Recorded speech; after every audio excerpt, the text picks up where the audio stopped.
Tokidoki. It's like go to a doctor if you got a heart like that.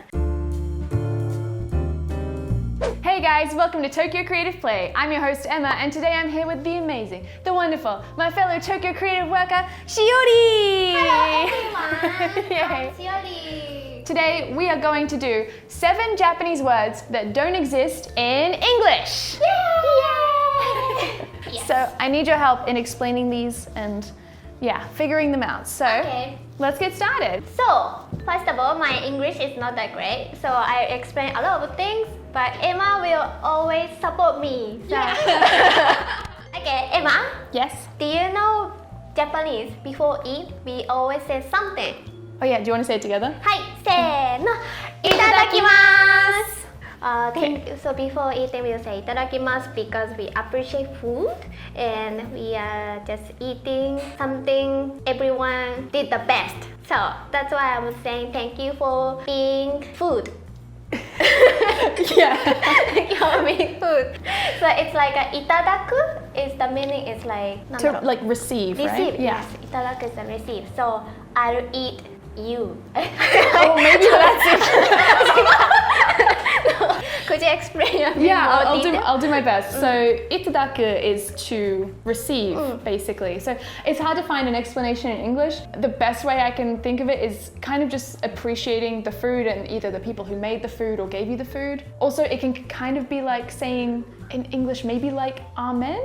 I don't know. That's some people explain it like that, but that's more of a religious thing. And after finished eating, do you know what to say? Se no, gochisousama deshita. Because this one is also gochiso means it's food. Gochiso is food. If you Google gochiso, you can see so many delicious food. And sama is we usually say it's like a respectful. It's exactly the same meaning as itadakimasu. It's just way the time you finish, you say that. Yes.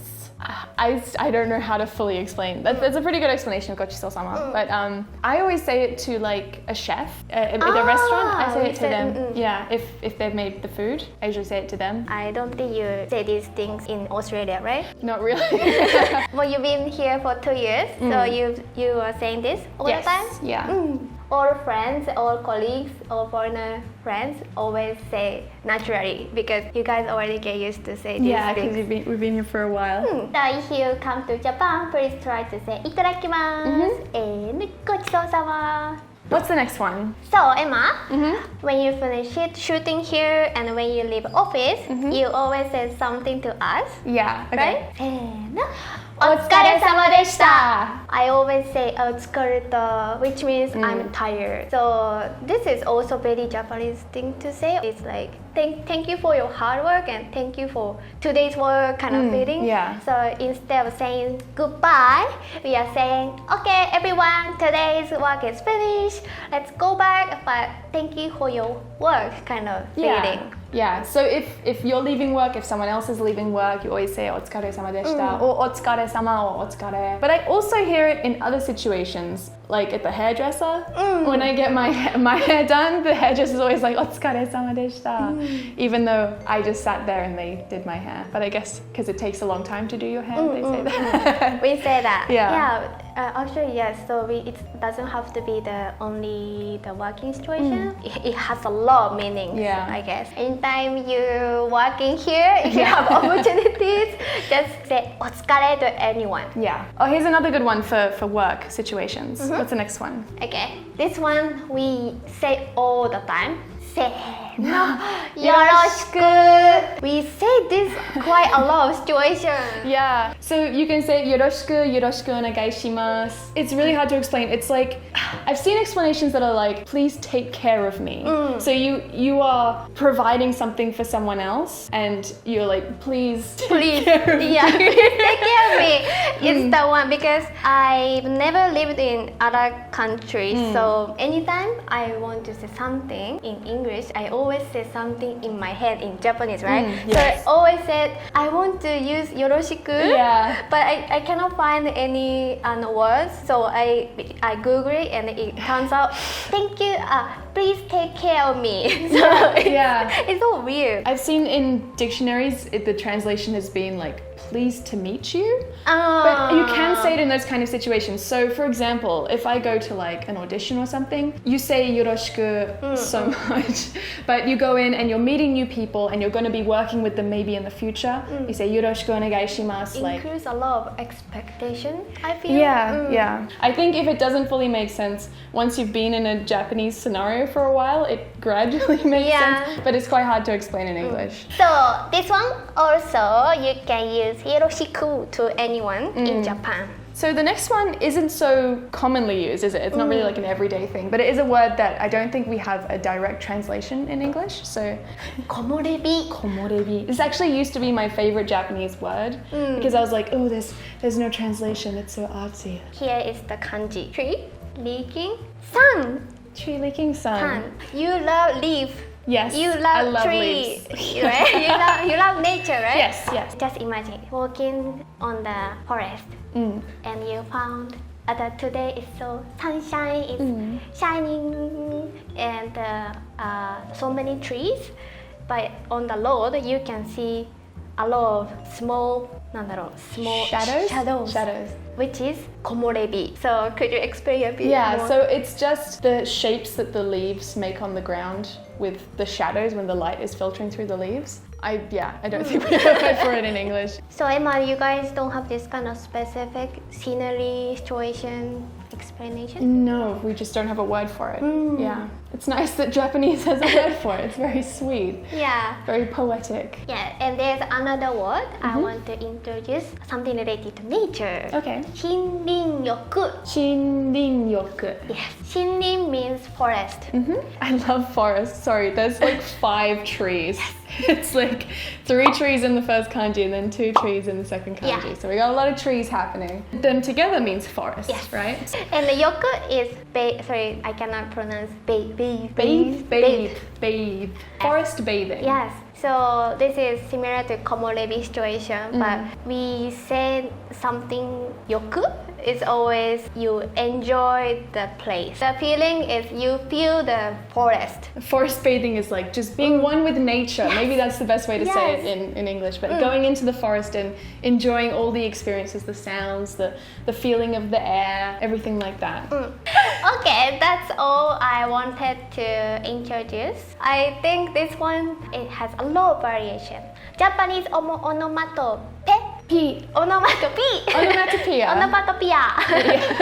Every time I communicate with all Tokyo creative people, I say so many sound effects.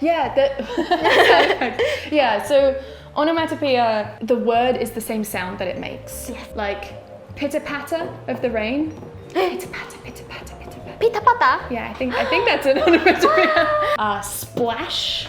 Like when you splash water, that kind of thing. It all sounds like the word. So in Japanese, there's a lot of them, isn't there? We usually, I mostly, I guess, use a lot.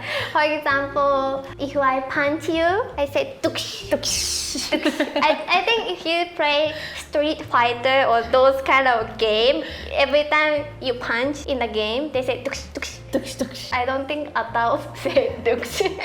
Do you say Shiori? I do. Because I want to punch Chris Okano sometimes. Oh my god.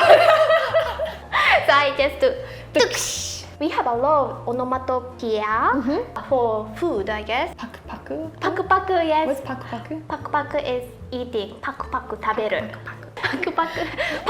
Like Pac-Man. Pac-Man, yes. That's the paku-paku situation. Okay. At the mori-mori. Mori-mori. Mori-mori. That's like when you got big muscles and they're like bulging. The mori-mori. Mori-mori. 筋肉モリモリだね。Yeah, muscle is so wow. Wow, you got mori muscle. Pera pera, pera pera. Oh, people say like if you speak really good Japanese, be like Nihongo pera pera, pera pera pera pera pera, like really fast. 他には何かあるかな? Is there anything else? I personally don't like the texture of neba neba. It's a slimy kind of texture. I remember it because I never want to eat it. Ha ha ha. Very funny. I noticed a lot of foreigners living in Japan for a long time. They already use this word so often.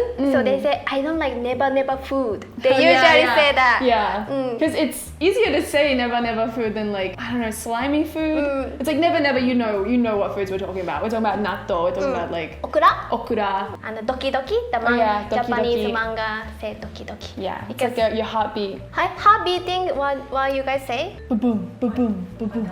Ba-dum, ba-dum. But Doki Doki is better. It's so much more cute than Something like Buddha. But that's more real. Yeah, it's more realistic. According to this kind of onomatopoeia history, this kind of word exists すごい昔, Oh, really? super long time ago. The Kojiki, the Japanese most oldest book, they already using this kind of words. You can make your own onomatopoeia. Yeah, because some things maybe not exist yet. Cutting my nails like pa-chong. But I want to know if other country has this kind of things because it's quite interesting. Yeah, so if you have your own onomatopoeia or words that don't fully translate to English or to another language, please leave it in the comments down below. We'd love to hear what kind of things you have in your country. Yes. Well, thank you so much for coming on the show, Shiori. Yes. Yay! I'm glad you guys got to meet Shiori. She is very wonderful. And hopefully see you again soon. Yes, thank you. Thanks so much for watching, guys. I'll see you in the next video. Bye! Bye bye.